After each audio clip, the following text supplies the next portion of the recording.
Hi guys, welcome to Jatayu farms. నాకు చాలామంది call చేస్తున్నారు, అన్న మేము ఇలా ఫార్మ్ స్టార్ట్ చేద్దాం అనుకుంటున్నాము, చేయొచ్చా లేదా అని చెప్పి చాలామంది అడుగుతున్నారు.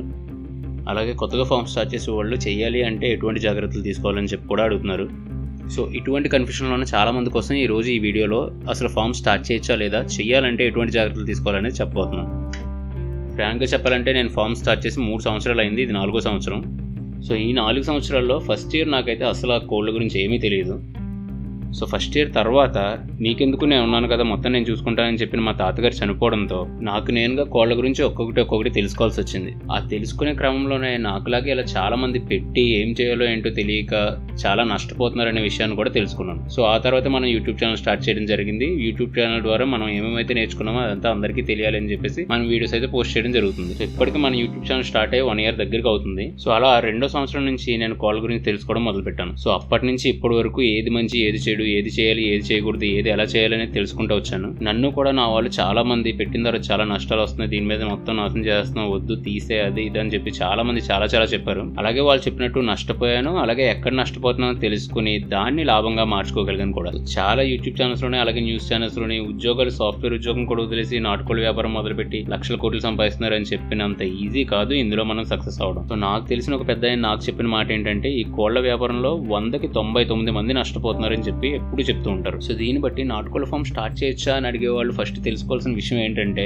పెట్టొచ్చు, బట్ పెట్టిన తర్వాత నిలబడే కన్సిస్టెన్సీ ఉండాలి, ఓపిక ఉండాలి. సో ఓపిక విషయానికి వస్తే, కళ్ళ ముందే నువ్వు కష్టపడి బ్రీడ్ చేసిన పిల్లలు చనిపోతూ ఉంటే అవి ఎందుకు చనిపోతున్నాయి, వాటికి ఏం చేస్తే అవి బతుకుతాయి అనేది తెలుసుకునే ఓపిక ఉండాలి. అలాగే నీ ఫామ్ లో ఏమేమి డిసీజెస్ కామన్ గా వస్తున్నాయి, ఏమేమి డిసీజెస్ సీజనల్ గా వస్తున్నాయో తెలుసుకోవాలి, వాటికి ట్రీట్మెంట్స్ తెలుసుకునే ఓపిక ఉండాలి. సో ఎవరైనా నీ ఫామ్ లో పుంజును కొనడానికి రాగానే ఫస్ట్ అడిగే క్వశ్చన్ ఎవరి బ్రీడ్, ఎవరి లైన్ అని. ఒక గొప్ప బ్రీడ్ కి, ఒక గొప్ప లైన్ కి డబ్బులు ఖర్చు పెట్టగలిగే ఓపికైనా ఉండాలి, లేదా నువ్వే నీకుగా ఒక మంచి లైన్ క్రియేట్ చేసుకోగలిగే ఓపికైనా ఉండాలి. ఎంత ఓపికగా ఎన్ని తెలుసుకుని ఎంత కష్టపడిన తర్వాత నీకు లాస్ట్ గా ఉండాల్సిన ముఖ్యమైన ఓపిక అదేంటంటే, నువ్వు ఫామ్ స్టార్ట్ చేసినప్పుడు అన్ని తెలిసిన వాళ్ళు ఉన్నా చాలా తక్కువ మంది మాత్రమే నీకు అడ్వైస్ ఇస్తూ ఉంటారు. చాలా మంది నీకు అడ్వైస్ ఇవ్వరు. కానీ ఎప్పుడైతే నువ్వు ఫెయిల్ అవుతావో, ఎప్పుడైతే నీ దగ్గర పుంజులు ఏదైనా జబ్బు వచ్చి చనిపోద్దు, లేకపోతే ఏదైనా ప్రాబ్లం అయి చనిపోద్దు, అప్పుడు నీకు అడ్వైస్ ఇచ్చినోడు, అడ్వైస్ ఇవ్వనివాడు, మంచి చెప్పినోడు, చెడు చెప్పినోడు, ప్రతి ఒక్కరు, అసలు నీకు తెలిసినోడు తెలియనోడు కూడా రోడ్డు మీద వెళ్ళే ప్రతి ఒక్కడు నీ దగ్గరికి వచ్చి ఇలా పెట్టేవంట కదా, చనిపోయినాయి అంట కదా,